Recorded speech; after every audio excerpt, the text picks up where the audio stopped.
Hi అండి, మీరు చూస్తున్నారు తెలుగు వెబ్ గురు ఛానల్. నేను మీ సంతోష్. ఫ్రెండ్స్, ఈ క్లాస్లో మనం జేసన్ ట్యుటోరియల్ చూద్దామండి. ఈ Jason Java script object notation ఏమంటారు దీన్ని? Java script object notation. So ఈ జేసన్ అనేది మనకి సాఫ్ట్వేర్లో చాలా దగ్గరలో వస్తుందన్నమాట. సో దీన్ని ఇప్పుడు మనం ఎందుకు మాట్లాడుతున్నామంటే, నెక్స్ట్ మనము ఏదైతే స్ప్రింగ్ బూట్ కోర్స్ చేస్తున్నామో దాంట్లో రెస్ట్ ఏపీఐ జనరేషన్ మనం చెప్పబోతున్నాము. ఆ రెస్ట్ ఏపీఐస్ కోసం మనం ఈ జేసన్ని ఎక్కువగా యూజ్ చేస్తాము అక్కడ. ఓకే, కాబట్టి దీన్ని ఇక్కడ చెప్పడం జరుగుతుంది. అయితే దీన్ని ఆ కోర్సులో భాగంగా కాకుండా ఒక జనరల్ పబ్లిక్ వీడియోగా నేను దీన్ని క్రియేట్ చేస్తున్నాను. ఎందుకంటే ఈ జేసన్ అనేది కేవలం మనకి ఆ స్ప్రింగ్ బూట్ రెస్ట్ ఏపీఐస్కే కాదు, ఫ్యూచర్లో మనం డిజాంగో కోర్స్ చేస్తాము. డిజాంగో రెస్ట్ ఏపీఐ జనరేషన్కి సపరేట్గా ఒక కోర్స్ చేస్తాము. సో చేసేటప్పుడు అక్కడ కూడా మనకి ఇది యూజ్ అవుతుంది. అలాగే జావా స్క్రిప్ట్లో అడ్వాన్స్డ్ ఫ్రేమ్వర్క్స్ మనం మాట్లాడతాము ఫ్యూచర్లో, అక్కడ కూడా మనకి ఈ జేసన్ అనేది యూజ్ అవుతుంది. సో ఈ విధంగా ఈ జేసన్ అనేది మనకి చాలా దగ్గరలో యూజ్ అవుతుంది అనమాట. సో అసలు ఏంటిది, ఏం చేస్తుంది అన్నది ఒక ఓవర్వ్యూ ఈ క్లాస్లో ఇచ్చే ప్రయత్నం చేస్తాను. సో దట్ మనం ఎప్పుడు జేసన్ అన్నా కూడా మీకు కంప్లీట్ పిక్చర్ అనేది మైండ్లోకి వస్తుందన్నమాట. Okay, right. సో జేసన్ అంటే ఏమని చెప్తున్నాను నేను? Java script object notation.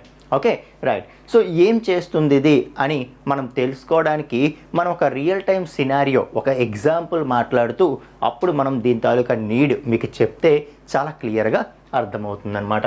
Okay, right. So for example మనకి ఒక రిక్వైర్మెంట్ వచ్చింది అనుకుందాం. ఏంటా రిక్వైర్మెంట్ అంటే, ఒక వ్యాక్సినేషన్ పోర్టల్ అని చెప్పి ఒక సపరేట్ సాఫ్ట్వేర్ని క్రియేట్ చేయాలనుకుంటున్నాము. సో ఈ సాఫ్ట్వేర్ ద్వారా 20+ ఎవరైతే ఉన్నారో, సో 20+ ఏజ్ దాట్ ఎవరైతే ఉన్నారో ప్రతి ఒక్కరికి వ్యాక్సినేషన్ వేసేలాగా చూసే బాధ్యత ఈ వ్యాక్సినేషన్ పోర్టల్ది అనమాట. సో ఆ విధంగా మనం ఒక పోర్టల్ని డిజైన్ చేయాలనుకుంటున్నాం. సో ముందు 20+ దాటి ఎవరెవరైతే సిటిజన్స్ ఉన్నారో వాళ్ళందరి డేటా మనం తెచ్చుకోవాలి. సో తెచ్చుకొని వాళ్ళందరికీ మనం కమ్యూనికేట్ చేయాలి. సో కమ్యూనికేట్ చేసి ఇంకా ప్రతి ఒక్కరిని కూడా ట్రాక్ చేయాలి. ఎవరెవరు వ్యాక్సినేషన్ వేసుకున్నారు, ఎవరెవరు వేసుకోలేదు, మళ్ళీ రిపీటెడ్గా వాళ్ళకి కమ్యూనికేట్ చేయడం. ఇటువంటి ఒక రిక్వైర్మెంట్ మనకు వచ్చిందనుకో ఫర్ ఎగ్జాంపుల్. ఓకే, సో వచ్చినప్పుడు ఫస్ట్ మనకి ఏం కావాలి? సిటిజన్ డేటా కావాలి. ఓకే, సో సిటిజన్ డేటా కావాలి. ఎక్కడి నుండి వస్తుంది సిటిజన్ డేటా? ఓకే, సో మళ్ళీ ప్రతి ఇంటికి వెళ్ళి ఆ సిటిజన్ డేటా కలెక్షన్ మళ్ళీ చేస్తామా? మనం చేయము. సో ఆల్రెడీ గవర్నమెంట్ ఏదైతే మనకి ఇంతకుముందు డేటా అంతా కలెక్ట్ చేసి సిటిజన్ పోర్టల్ అని చెప్పి ఒక సపరేట్ యాప్ క్రియేట్ చేసుకొని, ఒక సపరేట్ అప్లికేషన్ ఆల్రెడీ క్రియేట్ చేసుకొని అందులో సిటిజన్ డేటా అంతా కూడా ఉంది. ఓకే, సో ఆ డేటా అంతా కూడా ఉంది. సో ఇప్పుడు ఈ వ్యాక్సినేషన్ పోర్టల్ ఏం చేయాలి? జస్ట్ ఆ సిటిజన్ పోర్టల్కి జస్ట్ డేటా అడగాలి. సో నీ దగ్గర మొత్తం ఎంతమంది సిటిజన్స్ ఉన్నారో అందరి డేటా ఉంది కదా. సో 20+ ఎవరైతే ఉన్నారో అటువంటి వాళ్ళ కంప్లీట్ డేటా నాకు ఇవ్వు అని చెప్పి ఇది దీనికి రిక్వెస్ట్ పెడితే అప్పుడు ఇది రెస్పాన్స్ పంపిస్తుంది అనమాట. సో కంప్లీట్గా ఆ డేటా అంతటిని రెస్పాన్స్ పంపిస్తుంది. సో ఆ విధంగా మనకి డిఫరెంట్ అప్లికేషన్స్ కమ్యూనికేట్ అవ్వాల్సినటువంటి అవసరం ఉంటుంది. ఓకే, సో సాఫ్ట్వేర్ డెవలప్మెంట్లో మనకి డిఫరెంట్ అప్లికేషన్స్ వాటి మధ్యలో ఉండే డేటాని ఎక్స్చేంజ్ చేసుకోవాల్సిన అవసరం చాలా ఉంటుంది. లేదంటే మళ్ళీ ఈ వ్యాక్సినేషన్ పోర్టల్ మళ్ళీ సిటిజన్ డేటా అంతా కలెక్టింగ్కే దానికే కొన్ని నెలలు తీసుకుంటుంది కదా, కొన్ని ఇయర్స్ కూడా తీసుకోవచ్చు ప్రతి ఒక్కరి డేటా గ్యాదర్ చేయాలంటే. అర్థమవుతుందా మీకు? సో ఖచ్చితంగా మనకి సాఫ్ట్వేర్లో అప్లికేషన్స్ ఒకదానికొకటి కమ్యూనికేట్ అవుతూ వాటికి కావాల్సిన డేటాని అవి ఎక్స్చేంజ్ చేసుకుంటూ ఉండాలి. అప్పుడే అప్లికేషన్స్ అనేవి ఫాస్ట్గా డెవలప్ అవుతాయి. ఓకే, సో ఎప్పుడైనా సరే సిటిజన్ పోర్టల్లో అప్డేట్స్ ఉంటే ఆ అప్డేట్స్ అన్నీ మళ్ళీ ఇది దీనికి పంపిస్తుంది. అప్పుడు ఇది దీని దగ్గర ఉన్న ఎగ్జిస్టింగ్ డేటాలో ఆ అప్డేట్స్ అన్ని చేసుకుంటుంది. సో ఆ విధంగా మనకి అప్లికేషన్స్ ఒకదానికొకటి కమ్యూనికేట్ అవుతూ మనకి డిఫరెంట్ అప్లికేషన్స్ని మనం డెవలప్ చేస్తూ ఉంటామన్నమాట. సో ఇక్కడ క్వశ్చన్ ఏంటంటే, ఏ విధంగా డేటాని కమ్యూనికేట్ చేసుకుంటాయి అవి? సరే, ఇది డేటా రిక్వెస్ట్ అడిగింది, నీ దగ్గర 20+ సిటిజన్స్ ఎవరున్నారో ఆ డేటా అంతా నాకు కావాలి ఇవ్వు అని చెప్పి అడిగింది. సో అడిగేటప్పుడు ఇది రెస్పాన్స్ ఇస్తుందని చెప్తున్నాము. ఏ విధంగా ఇస్తుంది రెస్పాన్స్? ఓకే, సో ఇక్కడ వ్యాక్సినేషన్ పోర్టల్ మనం ఏం యూజ్ చేసి డెవలప్ చేస్తున్నాం టెక్నాలజీ. సో ఫర్ ఎగ్జాంపుల్ ఇది జావా యూజ్ చేసి డెవలప్ చేస్తున్నాం. Okay, so citizen portal already ఉన్నది, ఇది ఫర్ ఎగ్జాంపుల్ .NET యూజ్ చేసి డెవలప్ చేయబడింది, లేకపోతే ఏ పైథాన్ యూజ్ చేసి డెవలప్ చేయబడింది. Okay right. సో అలాగే మనకి ఈ వ్యాక్సినేషన్ పోర్టల్లో మనం MySQL డేటాబేస్ యూజ్ చేయాలనుకుంటున్నాం. ఈ సిటిజన్ పోర్టల్ అనేది ఏ మాంగోడిబియో ఇంకేదో యూజ్ చేసుకుంది, లేకపోతే SQL సర్వరో ఏదో వేరే డేటాబేస్ని యూజ్ చేసుకుంది. సో అటువంటప్పుడు ఇది రిక్వెస్ట్ పెడుతుంది సరే, ఒక రిక్వెస్ట్ అడుగుతుంది సరే, అటు నుండి డేటాని ఇది ఏ రూపాన్ని పంపిస్తుంది, అర్థమవుతుందా మీకు? సో ఇది ఏ రూపాన్ని పంపిస్తే మళ్ళీ ఆ వచ్చిన ఎంతమంది సిటిజన్స్ డేటా వస్తుందో అది దీని డేటాబేస్లో స్టోర్ చేసుకోవాలి కదా. ఓకే, సో ఇదేమోని మనం ఏం చెప్తున్నాము, ఇదేమోని జావా యూజ్ చేసి డెవలప్ చేస్తామని చెప్తున్నాము. ఓకే, సో అలాగే ఈ సిటిజన్ పోర్టల్ ఏమోని ఏ .NET లేకపోతే ఏ పైథానో యూజ్ చేసి డెవలప్ చేస్తామని చెప్తున్నాము. ఓకే, అలాగే ఇదేమోని MySQL డేటాబేస్ని యూజ్ చేసుకుంటుందని చెప్తున్నాము. సో ఇదేమోని ఏ SQL సర్వరో వేరే ఏదో డేటాబేస్ని యూజ్ చేసుకుంటుందని చెప్తున్నాము. సో మరి ఏ రూపాన ఇది దీనికి డేటాని రెస్పాన్స్ రూపంలో పంపిస్తుంది. Okay right. సో మరి SQL సర్వర్ కాబట్టి సో ఆ SQL సర్వర్ తాలూకా ఫైల్ని ఇది ఎక్స్పోర్ట్ చేసేసి పంపించిందనుకో, ఇక్కడ ఉండేది SQL సర్వర్ కాదు కదా, డేటాబేస్ ఇక్కడ వేరు.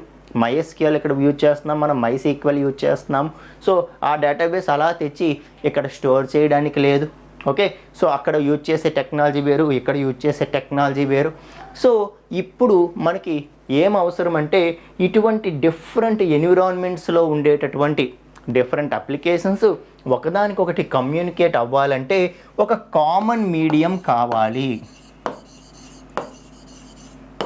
ఒక కామన్ మీడియం కావాలి అంటే ఏ లాంగ్వేజ్కి సంబంధం లేని ఎవరైనా అర్థం చేసుకోగల ఒక ఫార్మేట్ కావాలి.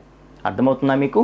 సో నువ్వు జావా యూజ్ చేయు, .NET యూజ్ చేయు, ఏమైనా యూజ్ చేయు. ఓకే, సో అలాగే MySQL యూజ్ చేయు, SQL సర్వర్ యూజ్ చేయు, ఏమైనా యూజ్ చేయు.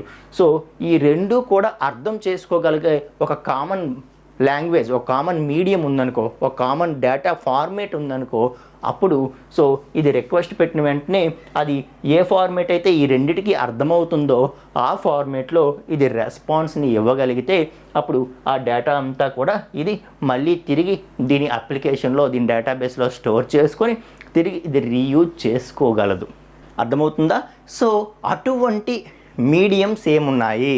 సో ఏ లాంగ్వేజ్ యూజ్ చేసినా పర్వాలేదు, ఏ డేటాబేస్ యూజ్ చేసినా పర్వాలేదు.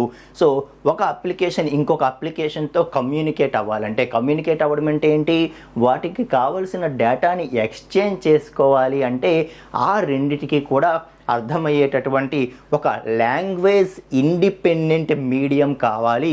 సో అటువంటి మీడియం ఉన్నప్పుడే డిఫరెంట్ అప్లికేషన్స్, డిఫరెంట్ ఎన్విరాన్మెంట్స్లో ఉన్నటువంటి అప్లికేషన్స్ కమ్యూనికేట్ అవ్వగలవు అని చెప్తున్నాను. సో అటువంటి మీడియంస్ ఏమున్నాయి? అటువంటి మీడియంస్ వచ్చి మనకి 2 ఉన్నాయన్నమాట. ఒకటి XML, ఇంకొకటి JSON. ఓకే, సో అటువంటివి మనకి 2 మీడియంస్ ఉన్నాయి. ఒకటి XML, ఇంకొకటి JSON. సో XML అంటే ఎక్స్టెన్సిబుల్ మార్కప్ లాంగ్వేజ్. దీని మీద ఆల్రెడీ మనం వీడియోస్ చేసాం XML మీద. ఓకే, అలాగే ఇప్పుడు JSON చెప్తున్నాం. సో ఈ XML కావచ్చు, XML అంటే ఏంటి, ఇది ఒక మార్కప్ లాంగ్వేజ్. అంటే ఇందులో ఉండేవన్నీ మనకి HTML లాగా ట్యాగ్స్ ఉంటాయి. సో ట్యాగ్స్ రూపంలో డేటా అనేది దీనికి వస్తుందన్నమాట రివర్స్లో. ఇక్కడ నుండి ఇక్కడికి రెస్పాన్స్ రూపంలో ట్యాగ్స్ వస్తాయి. వస్తే అది XML ఫైల్ రూపంలో వస్తే ఆ ట్యాగ్స్ నుండి తిరిగి దీనికి కావాల్సిన డేటాని ఇది తిరిగి తీసుకొని ఇక్కడ యూజ్ చేసుకుంటుంది. లేదు అంటే JSON ఫార్మేట్లోనైనా సరే ఇక్కడ నుండి డేటా ఇక్కడికి వస్తుంది, ఆ వచ్చినది ఇది యూజ్ చేసుకుంటుంది అనమాట. అర్థమవుతుందా? సో ఇదైతే XML ఎక్స్టెన్సిబుల్ మార్కప్ లాంగ్వేజ్ అంటే ట్యాగ్స్ రూపంలో ఉంటాయని చెప్తున్నారు. మరి JSON అయితే డేటా ఎలా ఉంటుంది అంటే సింపుల్ టెక్స్ట్ రూపంలో ఉంటుంది. ఇక్కడ ట్యాగ్స్ కూడా ఉండవు అనమాట, ప్లెయిన్ టెక్స్ట్, ఓన్లీ టెక్స్ట్ రూపంలో ఉంటుందన్నమాట. సో XML అయితే ఉన్నవన్నీ కూడా ట్యాగ్స్ రూపంలో డేటా వస్తే, ఇదేమోని ప్లెయిన్ టెక్స్ట్ రూపంలో డేటా అంతా కూడా రావటం జరుగుతుంది. ప్లెయిన్ టెక్స్ట్ రూపంలో డేటా అంతా కూడా రావటం జరుగుతుంది. మీకు అర్థమవుతుందా? సో మొత్తానికి డిఫరెంట్ ఎన్విరాన్మెంట్స్, డిఫరెంట్ లాంగ్వేజెస్లో ఉండేటటువంటి అప్లికేషన్స్ ఒకదానికొకటి కమ్యూనికేట్ అవ్వాలంటే సో అన్నిటికీ అర్థమయ్యే లాంగ్వేజ్ ఇండిపెండెంట్ మీడియమ్స్ ఉండాలి. అటువంటి మీడియమ్సే ఏమేమి ఉన్నాయంటే ఒకటి XML, ఇంకొకటి JSON.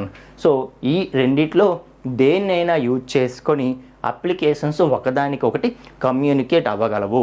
అందులో XML అంటే అన్ని ట్యాగ్స్ రూపంలో ఉంటాయి. అదే JSON అంటే మనకి సింపుల్ టెక్స్ట్ రూపంలో ఉంటుంది. సో మళ్ళీ ట్యాగ్స్ అంటే ఓపెన్ ట్యాగ్, క్లోజ్ ట్యాగ్, మధ్యలో డేటా అలా ఉంటుంది. అదే JSON అంటే ఇది కంప్లీట్ టెక్స్ట్ కాబట్టి ఇంక ఇక్కడ ట్యాగ్స్ ఏమి ఉండవు. సింపుల్ టెక్స్ట్ రూపంలో కావలసిన డేటా అంతా కూడా ఉంటుందన్నమాట. సో ఎలా ఉంటుంది JSON ఎలా ఉంటుంది అన్నది ఇప్పుడు మరి కాస్త దాన్ని ఎగ్జాంపుల్తో పాటు మనం మాట్లాడదాం. ఓకే, సో మీకు సినారియో అర్థమైంది కదా.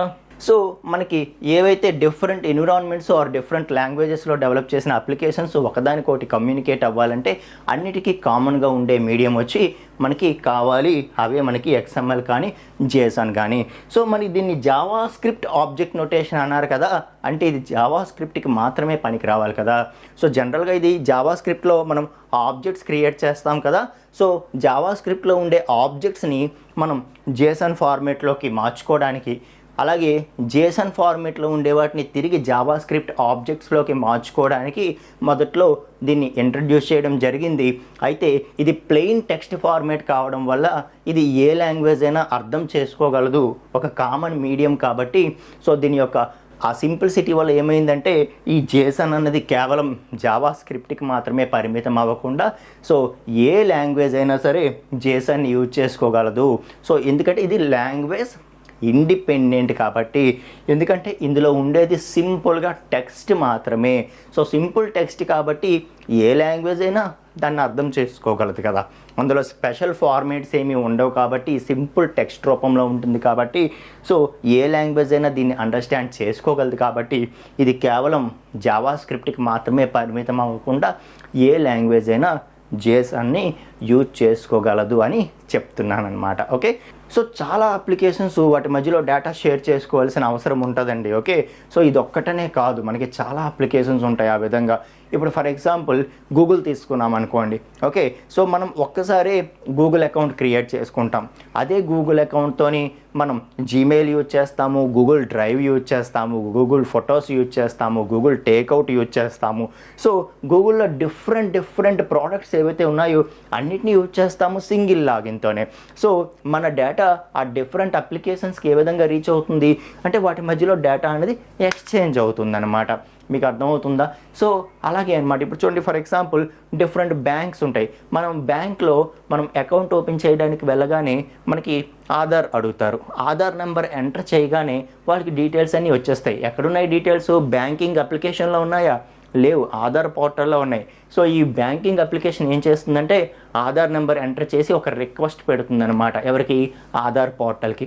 సో నాకు ఈ ఆధార్ ఉన్నటువంటి యూజర్ తాలూకా డీటెయిల్స్ ఇవ్వు అని చెప్పి అది వెంటనే ఆ డీటెయిల్స్ని మన బ్యాంకింగ్ అప్లికేషన్కి రెస్పాన్స్ రూపంలో పంపిస్తే ఆ డీటెయిల్స్ అన్ని సేవ్ చేసుకొని మన అకౌంట్ క్రియేట్ చేయడం అనేది జరుగుతుంది. సో ఇలా రియల్ వరల్డ్లో డిఫరెంట్ అప్లికేషన్స్ డిఫరెంట్ వేస్లో కమ్యూనికేట్ అవుతూ వాటి మధ్యలో డేటాని షేర్ చేసుకుంటూ ఈ కామన్ మీడియమ్స్ని యూజ్ చేసుకొని డేటాని ఎక్స్చేంజ్ చేసుకుంటూ అవి వర్క్ అవుతాయి అని చెప్తున్నాను అనమాట. Okay, right. సో అది మనకి ఈ XML కావచ్చు, JSON కావచ్చు, వీటి యొక్క మెయిన్ అడ్వాంటేజ్. సో ఇప్పుడు JSON అంటే ఏంటో మనం తెలుసుకుందాం. ఓకే, సో JSON అంటే ఫుల్ ఫామ్ నేను ఏమని చెప్పాను? Java script object notation. Java script object notation అంటే ఏంటి? జావా స్క్రిప్ట్లో ఉండేటటువంటి ఆ ఆబ్జెక్ట్స్ ఏవైతే ఉంటాయో వాటిని టెక్స్ట్ రూపంలో రిప్రజెంట్ చేయడానికి మనకి ఉండేటటువంటి ఒక టెక్నాలజీయే JSON అని చెప్పొచ్చు అనమాట. అయితే అది జావా స్క్రిప్ట్ అని ఉందని అది జావా స్క్రిప్ట్కి మాత్రమే పరిమితం కాదు. ఇది ప్లెయిన్ టెక్స్ట్ అవ్వడం వల్ల సో ఇది లాంగ్వేజ్ ఇండిపెండెంట్ అయ్యింది. So that any language can use this technology అని చెప్తున్నాను అనమాట. సో వెరీ లైట్ వెయిట్, ఎందుకంటే ఇందులో ఉండేదంతా కూడా సింపుల్ టెక్స్ట్ రూపంలోనే డేటా ఉంటుంది కాబట్టి, ప్లెయిన్ టెక్స్ట్ రూపంలోనే డేటా అంతా ఉంటుంది కాబట్టి మనకి చాలా లైట్ వెయిట్, అంటే ఎక్కువ మెమరీని ఆక్యుపై చేయదు ఇది. ఓకే. అండ్ మెయిన్ దీన్ని ఎందుకు యూజ్ చేస్తారు అంటే store and exchange data. Different applications వాటి మధ్యలో ఉండే డేటాని ఎక్స్చేంజ్ చేసుకోవాలనుకుంటే సో సమ్ బి అనే అప్లికేషను ఏ అనే అప్లికేషన్కి డేటాని ఎక్స్చేంజ్ చేస్తుంది. అప్పుడు ఏ అనే అప్లికేషను ఆ వచ్చినటువంటి డేటాని స్టోర్ చేసుకుంటుంది. అలా సింపుల్గా store and exchange, store and forward అనొచ్చు మనం. ఓకే. సో డిఫరెంట్ అప్లికేషన్స్ వాటి మధ్యలో ఉండే డేటాని స్టోర్ చేసుకోవడం, బయట నుండి వచ్చింది స్టోర్ చేసుకోవడం, అలాగే దీని దగ్గర ఉన్నది ఎక్స్చేంజ్ ఆర్ ఫార్వర్డ్ చేయడం. సో జస్ట్ డేటాని షేర్ చేసుకోవడానికి మాత్రమే ఇవి యూజ్ చేసుకుంటాయి. అయితే సింపుల్గా డేటాని స్టోర్ ఎక్స్చేంజ్ చేసుకోవడానికి ఒక టెక్నాలజీ కావాలా అంటే ఖచ్చితంగా కావాలి. ఎందుకంటే ఇది మనం అప్లికేషన్స్ అంటే అక్కడ ఉండేది హ్యూమన్ బీయింగ్ కాదు, మనుషులు ఉండరు. ఓకే. సో డేటాని చూసి నాకు కావాల్సిన డేటా ఇవ్వు అని చెప్పి మాటల్లో మాట్లాడుకోవడానికి. ఓకే. సో 2 అప్లికేషన్స్ మాట్లాడుకోవాలి. ఓకే. అంటే డిఫరెంట్ సాఫ్ట్వేర్స్ మాట్లాడుకోవాలి. సో సాఫ్ట్వేర్స్ ఒకదానికొకటి మాట్లాడుకోవాలంటే వాటి మధ్యలో ఏ రూపంలో డేటా ట్రాన్స్ఫర్ అయితే ఇది అది రెండు కూడా అర్థం చేసుకోగలవు అన్నది చూసుకుంటూ ఒక కామన్ మీడియం అనేది ఉండాలి కదా. ఓకే. సో ఆ విధంగా కంపల్సరీగా ఒక కామన్ మీడియం అనేది ఉండాలి. సో ఆ మీడియంసే మనకి ఎక్స్ఎంఎల్ కావచ్చు, జేసన్ కావచ్చు అని చెప్తున్నాము. అయితే వాటిలో ఎక్కువగా యూజ్ అయ్యేది ఈ జేసన్, ఎక్కువగా యూజ్ చేసేది ఈ జేసన్. ఎందుకంటే ఇది చాలా సింపుల్ టెక్స్ట్తోనే మనం దీన్ని అచీవ్ చేస్తాము. చాలా లైట్ వెయిట్ కాబట్టి దీన్ని ఎక్కువగా ప్రిఫర్ చేస్తూ ఉంటారనమాట. Okay. And language independent. Language independent అంటే ఏంటి? ఏ లాంగ్వేజ్ యూజ్ చేసి మనం అప్లికేషన్ డెవలప్ చేసినా సరే సంబంధం లేదు. ఎందుకంటే ఇది లాంగ్వేజ్ ఇండిపెండెంట్ టెక్నాలజీ కాబట్టి సో ఏ లాంగ్వేజ్లో డెవలప్ చేసిన అప్లికేషన్ అయినా వేరే ఏ లాంగ్వేజ్లో డెవలప్ చేసిన అప్లికేషన్తోనైనా కమ్యూనికేట్ అవ్వగలదు. ఈ రెండు డేటాని షేర్ చేసుకోగలవు అని చెప్పి ఎక్స్చేంజ్ చేసుకోగలవని చెప్పడం అనమాట. And it can use with any programming language. అంటే దీన్ని మనం ఏ ప్రోగ్రామింగ్ లాంగ్వేజ్తోనైనా జేసన్ని మనం యూజ్ చేయొచ్చు. సో అన్ని ప్రోగ్రామింగ్ లాంగ్వేజెస్ దీన్ని అర్థం చేసుకోగలవు కాబట్టి. అర్థమవుతుందా? సో అలా మనకి జేసన్ అనేది వచ్చిందనమాట. సో అయితే ఎక్స్ఎంఎల్ కావచ్చు, జేసన్ కావచ్చు, వీటికి ఎలా ఉంటాయి వీటి యొక్క ఫార్మేట్స్ అంటే ఎక్స్ఎంఎల్ గురించి మనం చాలా క్లియర్గా మాట్లాడాం కదా. సో మెయిన్ దీని తాలూకా పర్పస్ ఏంటి? ఇవి ఒక ఆబ్జెక్ట్ని రిప్రజెంట్ చేస్తాయి. అంటే ఇది రిప్రజెంట్ చేసే డేటా అంతా కూడా ఒక ఆబ్జెక్ట్కి చెందినటువంటిది అనమాట. అంటే రిలేటెడ్ డేటా అనమాట. ఓకే. సో హ్యూమన్ తాలూకా ప్రాపర్టీస్ని అలాగే ఒక వస్తువు తాలూకా ప్రాపర్టీస్ని ఈ రెండింటిని కలిపి రిప్రజెంట్ చేయదు. ఓకే. సో ఒకటి మనకి ఒక ఆబ్జెక్ట్ రిప్రజెంట్ అవుతుందంటే అందులో ఉండే డేటా అంతా కూడా రిలేటెడ్గా ఉంటుందన్నమాట. ఓకే. రైట్. సో మనం ఏం చేద్దామంటే ఏదైనా ఒక ఆబ్జెక్ట్ని రిప్రజెంట్ చేయాలంటే ఓకే. సో ఎక్స్ఎంఎల్ అయితే ఏ విధంగా దాన్ని రిప్రజెంట్ చేస్తుంది, అలాగే జేసన్ అయితే ఏ విధంగా దాన్ని రిప్రజెంట్ చేస్తుంది అనేది ఒక ఎగ్జాంపుల్తో పాటు మనం మాట్లాడితే మీకు వాటి యొక్క డిఫరెన్స్ తెలుస్తుంది. అలాగే ఆ ఫార్మేట్స్ కూడా మీరు అర్థం చేసుకోవడానికి ఈజీగా ఉంటుందన్నమాట. సో ఫర్ ఎగ్జాంపుల్ ఒక హ్యూమన్ తాలూకా డేటా, ఒక ఎంప్లాయీ తాలూకా డేటాని మనం రిప్రజెంట్ చేయాలి అనుకుంటే సో ఎక్స్ఎంఎల్ అంతా కూడా దీని యొక్క రిప్రజెంటేషన్ అంతా కూడా ట్యాగ్స్ రూపంలో ఉంటుంది. For example employee tag. Okay. So ప్రతి ట్యాగ్కి కూడా ఓపెన్ ట్యాగు అలాగే క్లోజ్ ట్యాగు ఉంటుంది. ఓకే. సో సేమ్ ట్యాగ్ ముందర మనం ఈ స్లాష్ ఇస్తే దాన్ని క్లోజ్ ట్యాగ్ అంటాం. ట్యాగ్ అంటే ఏంటి? ఏదైనా ఒక వర్డ్ని యాంగులర్ బ్రాకెట్స్ మధ్యలో పెడితే దాన్ని ట్యాగ్ అంటాం. ఓకే.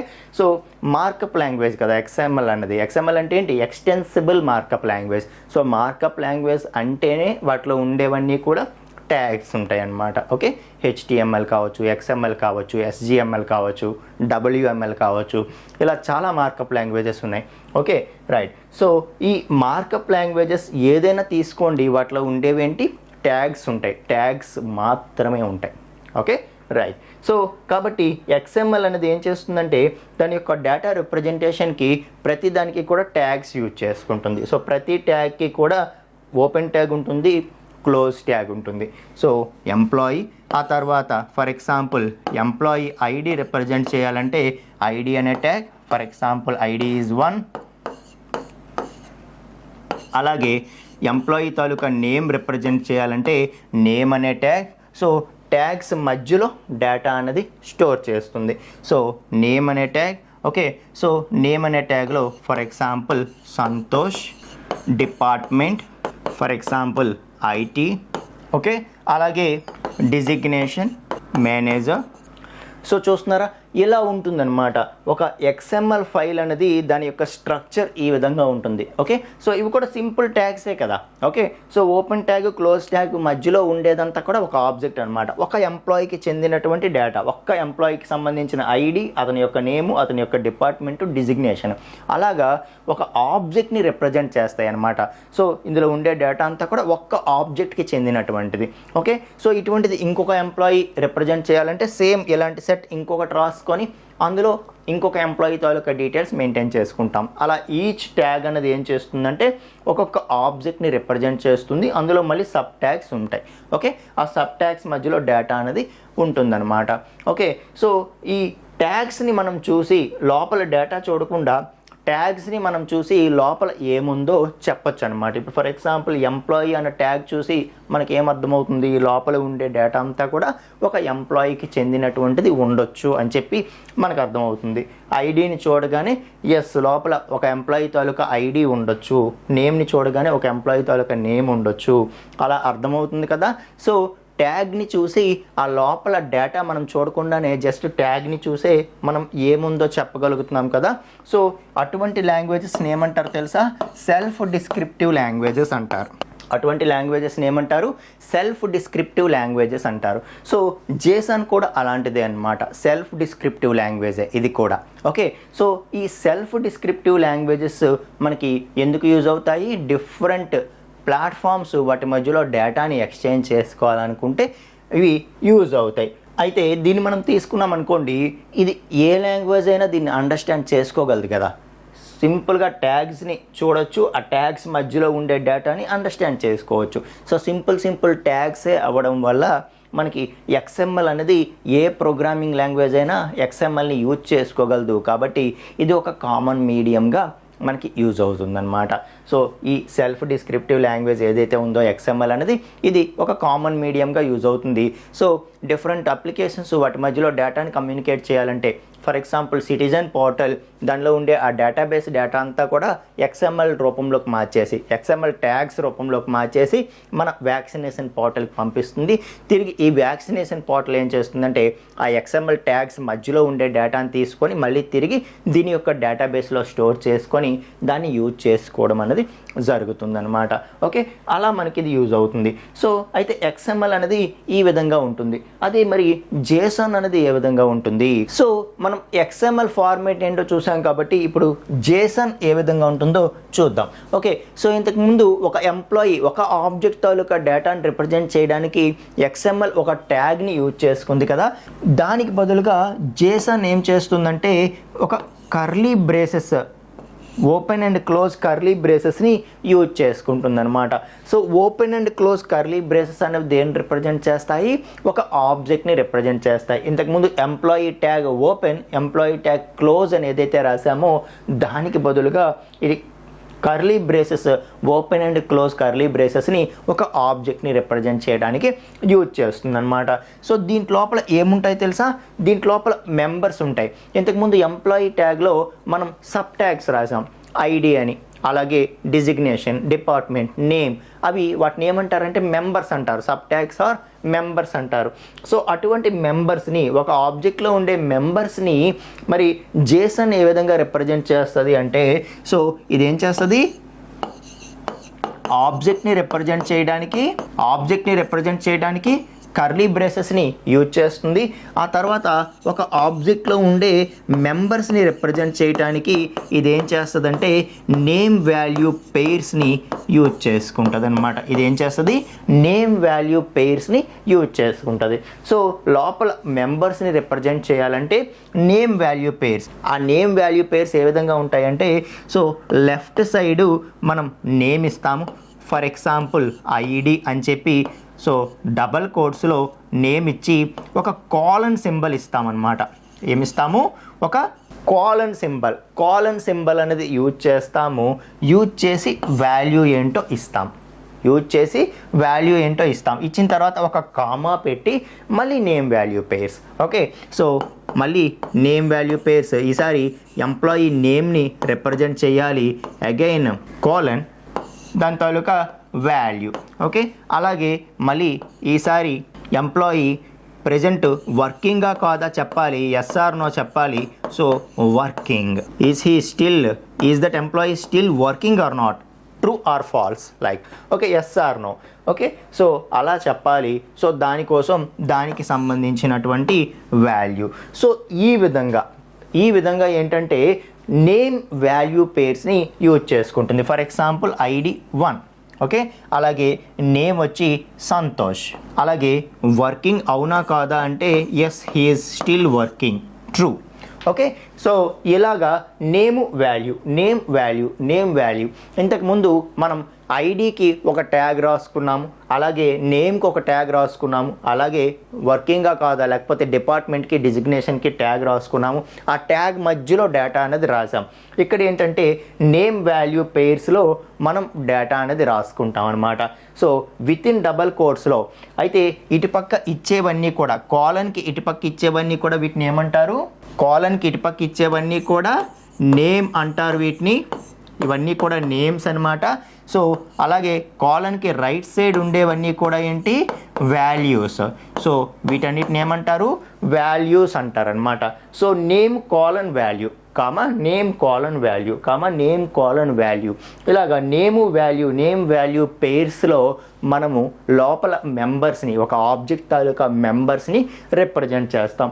సో చూస్తే ఏమైనా ట్యాగ్స్ ఉన్నాయా, ట్యాగ్స్ ఏం లేవు కదా, సింపుల్ టెక్స్ట్ అంతేనా, వెరీ సింపుల్ టెక్స్ట్. సో ఆ ప్లెయిన్ టెక్స్ట్ వల్లే ఇది ఎక్కువగా మనం యూజ్ చేయడానికి కారణమైంది. ఓకే, సో ఇంతకుముందు XML అనుకోండి, ఓపెన్ ట్యాగ్ కరెక్ట్గా రాసామా లేదా, దానికి తగ్గ క్లోజింగ్ ట్యాగ్ రాసామా లేదా, పెద్ద ప్రాబ్లమే కదా. ఎక్కడైనా క్లోజింగ్ ట్యాగ్ పొరపాటున మర్చిపోతే ఇంకా లాంగ్వేజ్ దాన్ని అండర్స్టాండ్ చేసుకోలేదు. XML ఫార్మాట్ పర్ఫెక్ట్గా ఉండాలి. ఓకే, సో ఇక్కడ అలాంటి తలనొప్పులు లేవు కదా మనకి. సో వెరీ సింపుల్ టెక్స్ట్ ఇది. సో ప్లెయిన్ టెక్స్ట్ రూపంలో ఉండడం వల్ల దీని యొక్క సింప్లిసిటీయే దీన్ని ఎక్కువగా యూజ్ చేయడానికి కారణమైందనమాట. అర్థమవుతుందా మీకు? సో మొత్తానికి జేసన్లో ఉండే మెంబర్స్ని నేమ్ వాల్యూ పేర్స్లో మనం రిప్రజెంట్ చేస్తాము. నేమ్ కాలన్ వాల్యూ ఇలా రిప్రజెంట్ చేస్తాము. అయితే నేమ్స్ని రిప్రజెంట్ చేసేటప్పుడు కంపల్సరీగా డబల్ కోట్స్ అనేవి మస్ట్ అండ్ షుడ్గా వాడాలి, మ్యాండేటరీ. సో కాలన్కి లెఫ్ట్ సైడ్ ఉండే నేమ్స్ ఏవైతే మనం ఇస్తామో వాటికి డబల్ కోట్స్ అనేది మ్యాండేటరీగా యూజ్ చేయాలి. ఓకే, ఆ తర్వాత ఇక్కడ రైట్ సైడ్ ఇచ్చేటటువంటి వాటిని ఏమంటాము, వాల్యూస్ అంటాం.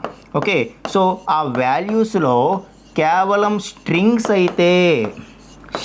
అయితే డబల్ కోట్స్ అనేవి ఇవ్వాలి, మిగతా వాటికి డబల్ కోట్స్ అనేది అవసరం లేదు. సో స్ట్రింగ్స్ అయితే డబల్ కోట్స్ ఇవ్వాలి. సో ఫర్ ఎగ్జాంపుల్ ఐడి అనేది ఏంటి, value, it's a number. So number కాబట్టి మనం డబల్ కోట్ అనేది ఇవ్వం. ఓకే, అదే నేమ్ అంటే సంతోష్, అది మళ్ళీ string. So collection of characters కాబట్టి మనం కంపల్సరీగా డబల్ కోట్ ఇస్తాము. అదే వర్కింగ్ అంటే ట్రూ ఆర్ ఫాల్స్, ఒక బులియన్ వాల్యూ కాబట్టి మనం జస్ట్ ట్రూ అని ఇచ్చేస్తాం without double quotes. Okay, right. అలాగా స్ట్రింగ్స్ అయితేనే మనం డబుల్ కోట్స్ ఇస్తాము, లేకపోతే డబుల్ కోట్ ఇవ్వము. ఓకే, ఎప్పుడు వాల్యూ విషయంలో, బట్ నేమ్ విషయంలో కంపల్సరీగా డబల్ కోట్స్ అనేవి ఇస్తాం. సో ఒక జేసన్ ఫార్మేట్ ఎలా ఉంటుంది, ప్రతి ఆబ్జెక్ట్ని కూడా కర్లీ బ్రేసెస్తో రిప్రజెంట్ చేస్తాము. అందులో ఉండే మెంబర్స్, ఈచ్ మెంబర్ని కూడా నేమ్ వాల్యూ పేర్స్లో రిప్రజెంట్ చేస్తాము. ప్రతి నేమ్ వాల్యూ పేరు ఆ నెక్స్ట్ దానికి ఏ విధంగా సపరేషన్ అవుతుంది, కామా. సో కామా బేస్డ్లో సపరేషన్ అవుతుంది అని చెప్తున్నాను అనమాట. సో నేమ్స్ ఇచ్చేటప్పుడు కంపల్సరిగా డబల్ కోట్ అనేది ఇవ్వాలి అని చెప్తున్నాను. అదే వాల్యూ అయితే వాల్యూ విషయంలో స్ట్రింగ్స్ అయితేనే మనం డబల్ కోట్ ఇవ్వాలి, మిగతా వాటికి ఇవ్వాల్సిన అవసరం లేదు అని చెప్తున్నాను అనమాట. అర్థమవుతుందా? రైట్. సో మరి అయితే వాల్యూస్ విషయంలో డబల్ కోట్స్ ఇవ్వకూడదు అంటున్నారు. ఎటువంటి వాల్యూస్ని మనం స్టోర్ చేయొచ్చు ఒక జేసన్ ఫైల్లో? సో ఒక జేసన్ ఫైల్లో ఎటువంటి వాల్యూస్ని మనం స్టోర్ చేయొచ్చు అంటే, సో అది కూడా చూద్దాం మనం. సో మనం జేసన్ వాల్యూస్ గురించి మాట్లాడితే, జేసన్ వాల్యూస్ అనేవి ఎటువంటి వాల్యూస్ని మనం స్టోర్ చేయొచ్చు అంటే, ఒకటి నంబర్. ఓకే, సో నంబర్స్ని మనం రిప్రజెంట్ చేయొచ్చు లైక్ 1. ఓకే, అండ్ స్ట్రింగ్స్ని మనం రిప్రజెంట్ చేయొచ్చు, అలాగే బులియన్ని రిప్రజెంట్ చేయొచ్చు. సో ఈ 3 కూడా మనం ఆల్రెడీ ఇక్కడ చూపించేసాము. So numbers, string and boolean values. Boolean అంటే ఏంటి? True, false. ఓకే, ఏదో ట్రూ ఆర్ ఫాల్స్ ఏదో ఒకటి ఉంటుంది. ఓకే, సో అటువంటి వాల్యూస్ మనం ఇవ్వచ్చు. లేదు అంటే నెస్టెడ్ ఆబ్జెక్ట్స్ ఇవ్వచ్చు. లేదు అంటే అరేస్ ఇవ్వచ్చు. లేదు అంటే నల్ కూడా ఇవ్వచ్చు. సో ఇవి లిస్ట్ ఆఫ్ వాల్యూస్ అన్నమాట. So list of types of values. So ఎటువంటి టైప్స్ ఆఫ్ వాల్యూస్ని మనం యూజ్ చేయొచ్చు ఒక జేసన్ వాల్యూస్ దగ్గర అంటే, సో సింపుల్ నంబర్స్ని మనం యూజ్ చేయొచ్చు. ఓకే, సో సింపుల్ నంబర్స్ని మనం యూజ్ చేయొచ్చు. లేదు అంటే స్ట్రింగ్స్ని మనం యూజ్ చేయొచ్చు. స్ట్రింగ్స్ని ఇచ్చేటప్పుడు మాత్రం ఏమని చెప్తున్నాను? డబల్ కోట్స్ కంపల్సరీగా ఇవ్వాలని చెప్తున్నాను. అలాగే బులియన్ వాల్యూస్ ఇవ్వచ్చు. సో ట్రూ కానీ ఫాల్స్ కానీ వాటికి మనం డబల్ కోట్స్ ఇవ్వము. ఓకే, వాటితో పాటు నెస్టెడ్ ఆబ్జెక్ట్స్ కానీ అరేస్ కానీ నల్ కానీ ఇవ్వచ్చు. ఇప్పుడు ఈ 3 గురించి కూడా నేర్చుకుంటే మనకి జేసన్ ఫార్మేట్ ఎట్లా ఉంటుంది అనేది అర్థమవుతుంది. ఓకేనా? సో నెస్టెడ్ ఆబ్జెక్ట్స్ అంటే ఏంటి, అరేస్ అంటే ఏంటి, నల్ అంటే ఏంటి చూద్దాం. సో ఏదైనా ఒక మెంబర్కి అసలు ఏ వాల్యూ ఇవ్వకూడదు అనుకుంటున్నాం. ఇప్పుడు అట్ ప్రెజెంట్ ఏ వాల్యూ ఇవ్వకూడదు. ఓకే, సో దానికి ట్రూ ఫాల్స్లు కాదు, నెంబర్ కాదు, ఏమీ ఇవ్వకూడదు. అసలు దాని మీనింగ్ ఏమి ఉండకూడదు, దాని వాల్యూ అనేది ఏమీ ఉండకూడదు అని అనుకునేటప్పుడు మనం నల్ ఇచ్చుకుంటాం అనమాట. Okay, for example employee address. Okay, so ఒక ఎంప్లాయీ అడ్రస్ తీసుకున్నాం అనుకోండి మనం. ఓకే, ఎంప్లాయీ అడ్రస్ మనం తీసుకున్నాం అనుకోండి, ఇప్పటికీ మన దగ్గర ఆ ఎంప్లాయీ తాలూకా అడ్రస్ లేదు. ప్రెజెంట్ తన తాలూకా డేటా మన దగ్గర లేదు. సో లేకపోయినప్పుడు ప్రెజెంట్ అడ్రస్ అనే ప్రాపర్టీ ఉంటుంది, ఆ నేమ్ ఉంటుంది, కానీ దానికి వాల్యూ ఏముండదు కదా. ప్రెజెంట్ మన దగ్గర అడ్రస్ లేదు, తర్వాత కనుక్కొని అది మనం అప్డేట్ చేసుకోవాలి. అటువంటప్పుడు అసలు ఏమీ ఉండకూడదు దాని వాల్యూ అని అనుకునేటప్పుడు మనం ఏం చేస్తాం? సింపుల్గా నల్ అని ఇచ్చుకుంటాం అనమాట. ఓకే, అంటే దాని మీనింగ్ ఏం లేదు, అక్కడ వాల్యూ ఏమీ లేదని అర్థం చేసుకునేట్టు. ఓకే, అది నల్ గురించి. అలాగే అరేస్ అంటే ఏంటి, నెస్టెడ్ ఆబ్జెక్ట్స్ అంటే ఏంటి అంటే, సో అరేస్ అంటే ఇప్పుడు ఫర్ ఎగ్జాంపుల్ రెస్పాన్సిబిలిటీస్ తీసుకున్నాం అనుకోండి. ఓకే, సో ఒక ఎంప్లాయీ తాలూకా రెస్పాన్సిబిలిటీస్ మనం తీసుకుంటే ఒక ఎంప్లాయీకి మనం మల్టిపుల్ రెస్పాన్సిబిలిటీస్ ఇవ్వచ్చు కదా. సో ఆ మల్టిపుల్ రెస్పాన్సిబిలిటీస్ ఇచ్చేటప్పుడు వాటన్నిటినీ కూడా మనం ఏ విధంగా రిప్రజెంట్ చేస్తాము అని అంటే, సో అటువంటప్పుడు డిఫరెంట్ వాల్యూస్ ఉండొచ్చు. ఒక సింగిల్ ఎంప్లాయీ అనేవాడు డిఫరెంట్ రెస్పాన్సిబిలిటీస్ని అతను చేయొచ్చు. ఫర్ ఎగ్జాంపుల్ యాజ్ ఎ మేనేజర్గా ఉండొచ్చు, యాజ్ ఎ ప్రమోటర్గా, మార్కెటర్గా ఉండొచ్చు. సో డిఫరెంట్ వేస్లో అతని యొక్క రెస్పాన్సిబిలిటీస్ పెర్ఫామ్ చేయొచ్చు. అటువంటప్పుడు మల్టిపుల్ వాల్యూస్ ఉన్నాయి, దాన్ని ఒక అరే రూపంలో మనం రిప్రజెంట్ చేయాలి అని అనుకుంటే మనం ఏదైతే స్క్వేర్ బ్రాకెట్స్ ఉన్నాయో స్క్వేర్ బ్రాకెట్స్తో మనం రిప్రజెంట్ చేస్తాము. సో ఫర్ ఎగ్జాంపుల్ మేనేజర్గా ఉన్నాడు అండ్ అలాగే ఫర్ ఎగ్జాంపుల్ మార్కెటింగ్ టీమ్ కూడా అతను మార్కెటింగ్ టీంలో కూడా ఉన్నాడు ఫర్ ఎగ్జాంపుల్ ఇలాగా. సో కామా బేస్డ్లో మనం ఏం చేస్తామంటే విత్ ఇన్ స్క్వేర్ బ్రాకెట్స్లో ఎన్ని వాల్యూస్ కావాలంటే అన్నిటినీ మనం రిప్రజెంట్ చేసుకుంటాము. ఏమవుతుంది? అది అరే అవుతుంది. Okay, so similar values, collection of similar వాల్యూస్ని హోల్డ్ చేసేది ఏమవుతుంది? అరే అవుతుంది. సో ఒక సింగిల్ నేమ్కి మనం వాల్యూ ఇవ్వాలి, ఆ వాల్యూ అన్నది ఒక అరే అవ్వాలి, ఆ అరే లోపల మల్టిపుల్ వాల్యూస్ ఉండాలి అని అనుకునేటప్పుడు సో మనం ఏం చేస్తామంటే అరేస్ టైప్ వాల్యూని అక్కడ ఇస్తాము. అరేస్ టైప్ వాల్యూ ఏ విధంగా రిప్రజెంట్ చేస్తాము? Square brackets, within square బ్రాకెట్స్లో మనం సో స్ట్రింగ్స్ అయితే డబల్ కోట్స్లో ఇస్తాము, అదే ఇంటిజర్ నంబర్ అరే అయితే సో డబల్ కోట్స్ లేకుండానే ఇస్తాము. మొత్తానికి ఈ విధంగా అరేస్ని రిప్రజెంట్ చేస్తాము. సో వాల్యూ అనేది నల్ ఉండొచ్చు, అరేస్ ఉండొచ్చు, అలాగే నెస్టెడ్ ఆబ్జెక్ట్స్ అంటే ఒక ఆబ్జెక్ట్ కదా ఇది, ఈ ఆబ్జెక్ట్లో ఇంకొక ఆబ్జెక్ట్ అనమాట. ఒక ఆబ్జెక్ట్లో ఇంకొక ఆబ్జెక్ట్ ఉంటే దాన్ని నెస్టెడ్ అంటాం. ఓకే, సో జనరల్గా నెస్టెడ్ అంటే మనం ప్రోగ్రామింగ్లో కూడా చూసాం, నెస్టెడ్ ఇఫ్ అంటాం, అంటే ఒక ఇఫ్ లోపల ఇంకొక ఇఫ్ అనమాట. సో అలాగా ఒక దాని లోపల ఇంకొకటి వస్తే దాన్నే నెస్టెడ్ అంటాం కదా. సో నెస్టెడ్ ఆబ్జెక్ట్స్ని కూడా ఇది రిప్రజెంట్ చేయగలదు. అంటే దాని అర్థం ఏంటి అంటే ఫర్ ఎగ్జాంపుల్ అడ్రస్సే ఉందనుకోండి, అడ్రస్. సో దీని యొక్క వాల్యూ ఇచ్చేటప్పుడు ఓకే, ఒక నేమ్కి వాల్యూ ఇచ్చేటప్పుడు తిరిగి మనం సింపుల్ వాల్యూనో ఏ అరేనో ఇచ్చేయకుండా అది మళ్ళీ తిరిగి ఇంకొక ఆబ్జెక్ట్ని రిప్రజెంట్ చేస్తే, సో ఫర్ ఎగ్జాంపుల్ అడ్రస్ అనే సపరేట్ ఆబ్జెక్ట్నే మనం రిప్రజెంట్ చేయాలనుకున్నాం కాబట్టి మనం ఏం చేస్తాం, ఇక్కడ వాల్యూ దగ్గర సింపుల్గా నార్మల్ వాల్యూ లేకపోతే అరే రాయకుండా ఇంకొక ఆబ్జెక్ట్ని రిప్రజెంట్ చేస్తాం. సో వాల్యూ దగ్గర వేరే ఆబ్జెక్ట్ని రిప్రజెంట్ చేస్తాము, ఆ ఆబ్జెక్ట్లో మళ్ళీ మెంబర్స్ ఉంటాయి. So for example city Visakhapatnam, అలాగే స్టేట్ ఆంధ్రప్రదేశ్, ఇలాగా. ఓకే, అర్థమవుతుందా? సో మనం ఒక నేమ్కి వాల్యూ ఇచ్చేటప్పుడు అది సింపుల్ వాల్యూ కాకుండా తిరిగి అదొక ఆబ్జెక్ట్ అనమాట. అడ్రస్ అనే డిఫరెంట్ ఆబ్జెక్ట్ని అది రిప్రజెంట్ చేస్తుంది, ఆ ఆబ్జెక్ట్లో తిరిగి మళ్ళీ మెంబర్స్ ఉంటాయి. సో అలాగా ఒక నేమ్కి వాల్యూగా మనం అరేని ఇవ్వచ్చు, ఇంకా సపరేట్ ఆబ్జెక్ట్స్ని కూడా ఇవ్వచ్చు. ఇప్పుడు ఏమైంది, ఒక ఆబ్జెక్ట్ లోపల ఇంకొక ఆబ్జెక్ట్ ఉంది. ఓకే, ఒక ఆబ్జెక్ట్ లోపల ఇంకొక ఆబ్జెక్ట్ ఉంది కాబట్టి దాన్ని ఏమంటారు, నెస్టెడ్ అంటారు. అటువంటి వాటిని ఏమంటారు, నెస్టెడ్ అంటారు. సో వాల్యూస్ రిప్రజెంట్ చేసేటప్పుడు నెస్టెడ్ ఆబ్జెక్ట్స్ని కూడా రిప్రజెంట్ చేయగలదు. సో ఈ విధంగా మనకేంటంటే నెంబర్స్ కావచ్చు, స్ట్రింగ్స్ కావచ్చు, బులియన్ వాల్యూస్ కావచ్చు, నల్ కావచ్చు, లేదంటే అరేస్ కావచ్చు, నెస్టెడ్ ఆబ్జెక్ట్స్ కావచ్చు, ఇట్లా డిఫరెంట్ టైప్స్ ఆఫ్ డేటాని ఒక జేసన్ వాల్యూస్ అనేవి మనకి స్టోర్ చేయగలవు అనమాట. బట్ నేమ్ ఇచ్చేటప్పుడు మాత్రం మర్చిపోకూడదు, ఎప్పుడూ కూడా డబల్ కోట్స్ అనేది మ్యాండేటరీ. ఓకే, అండ్ వాల్యూ ఇచ్చేటప్పుడు based on the corresponding data type, based on the corresponding type మనం ఏం చేస్తాము, దాని యొక్క డబల్ కోట్స్ ఇవ్వాలా వద్దా, అరేస్ అయితే స్క్వేర్ బ్రాకెట్స్ యూజ్ చేయాలి, తిరిగి ఆబ్జెక్ట్స్ అయితే మళ్ళీ కర్లీ బ్రేసెస్ యూజ్ చేయాలి, అటువంటి మనం చూసుకుంటాం.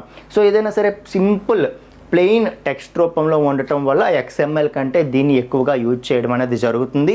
ఇంకొకటి ఏంటి అంటే XMLలో అయితే మనం ఒక ఆబ్జెక్ట్లో ఇంకొక ఆబ్జెక్ట్ని రిప్రజెంట్ చేయొచ్చు, కానీ అరేస్ లాంటివి మనం రిప్రజెంట్ చేయలేం.